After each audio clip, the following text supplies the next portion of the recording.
माही मछली को कहते हैं वैसे।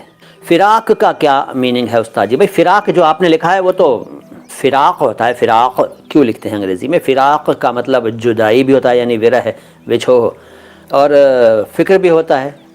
कंपलसरी को उर्दू में कहते हैं ज़रूरी, लाजिम भी कहते हैं, और ज़रूरत के हिसाब से लाजमी भी कह देते हैं, और ज़रूरी भी कहते हैं। स्टार्ट करने को उर्दू में क्या कहते हैं भैया? स्टार्ट करने को कहते हैं शुरू करना। लेकिन एक शब्द बता दूं, फिर आपके कमेंट्स लगातार लूँगा। एक शब्द है क़ुर्बत। देखो, मैं कुर्बत नहीं बोल रहा हूँ, क़ुर्बत, QURBAT, क़ुर्बत। हिंदी में क के नीचे बिंदु और ऊपर र और बत, क़ुर्बत यानी आधा र, ठीक है।